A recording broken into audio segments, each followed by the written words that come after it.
Human life is truly an incomplete story.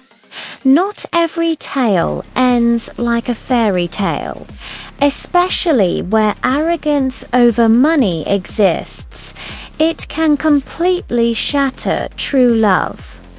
Today's story is about such a lover, one who, for the sake of love, left his palace and stepped onto the streets. The boy was about to give his beloved a gift in the shopping mall in front of everyone when the girl said, "Shut up.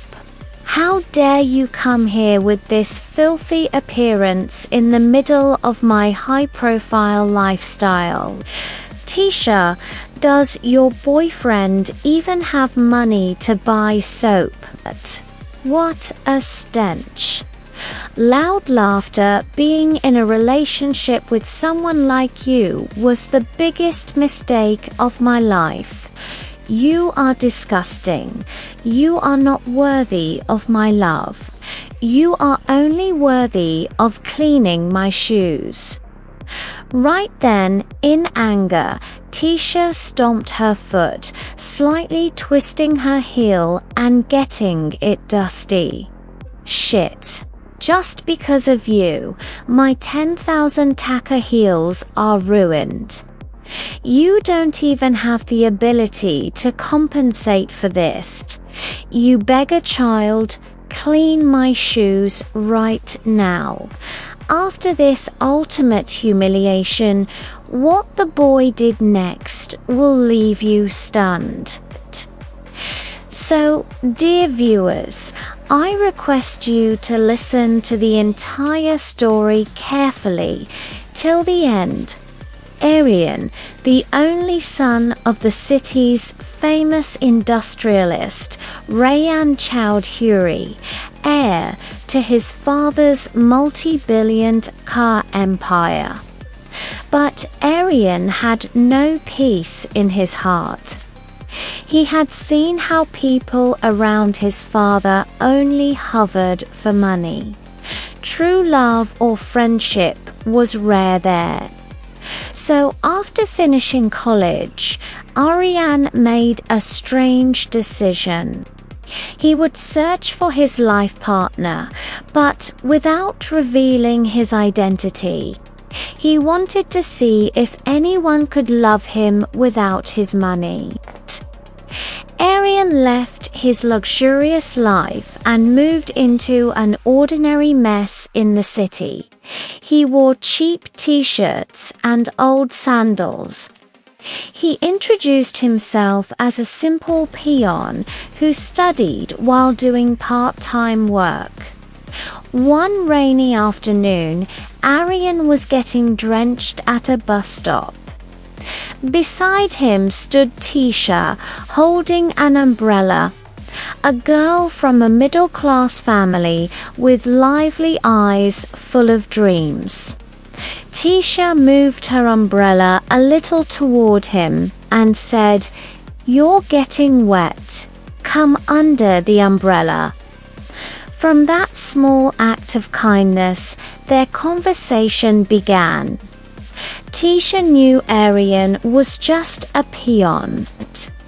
But Aryan's politeness, the way he spoke, and the honesty in his eyes impressed Tisha. Over time, Tisha fell in love with Aryan's simplicity.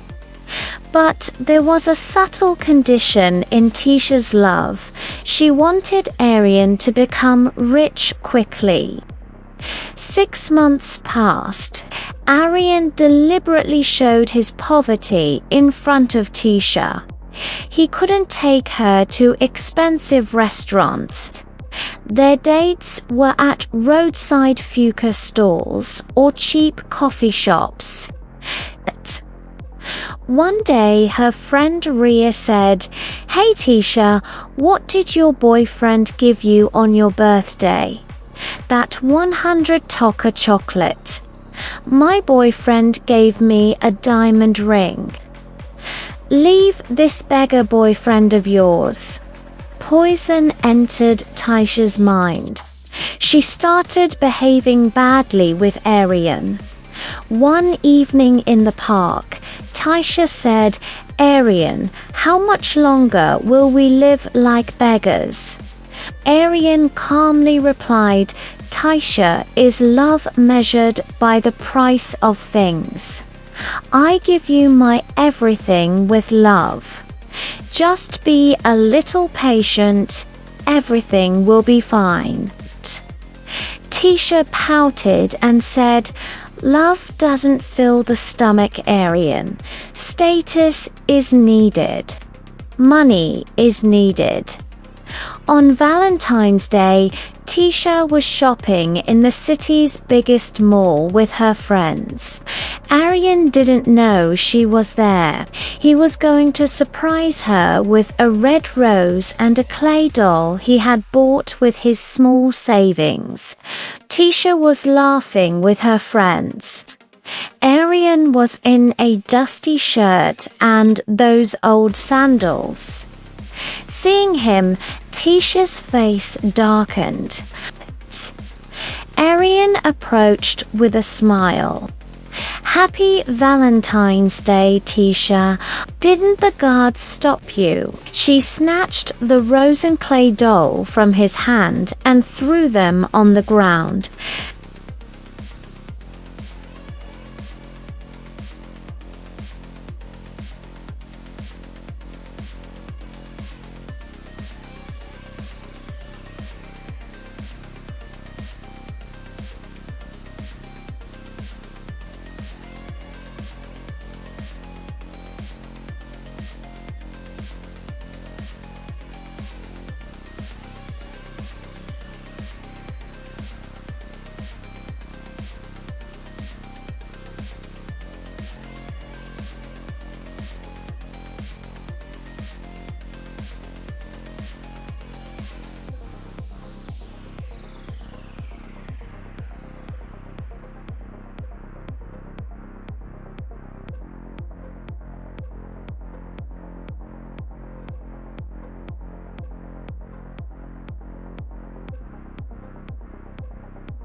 Arian said, "I left my father's billion-taka empire and came to the streets only to find one person, someone who would love me for my soul, not my bank balance.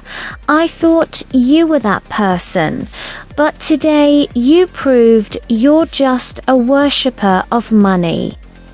Taisha started crying. She tried to hold Arian's hand. "I love you. Your hands aren't even worthy of cleaning my shoes. You tried to belittle me and ended up lowering yourself so much that rising from there is impossible."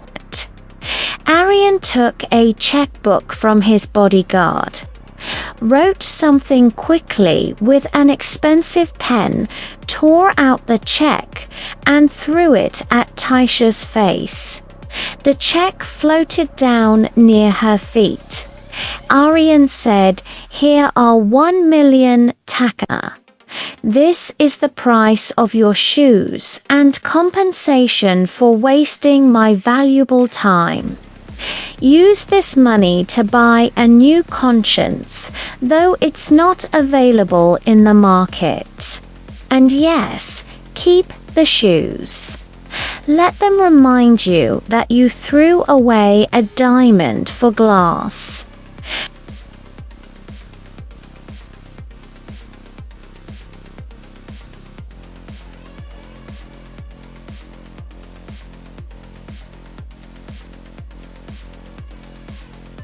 And if you liked the story, share it so no other Taisha ever makes the mistake of losing her Arian. Thank you so much for watching this video. If you enjoyed it, don't forget to like, comment, and subscribe to my channel for more romantic stories like this.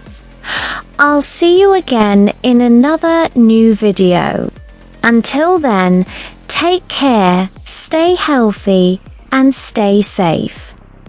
Wishing you all the best. Goodbye for now, and thank you.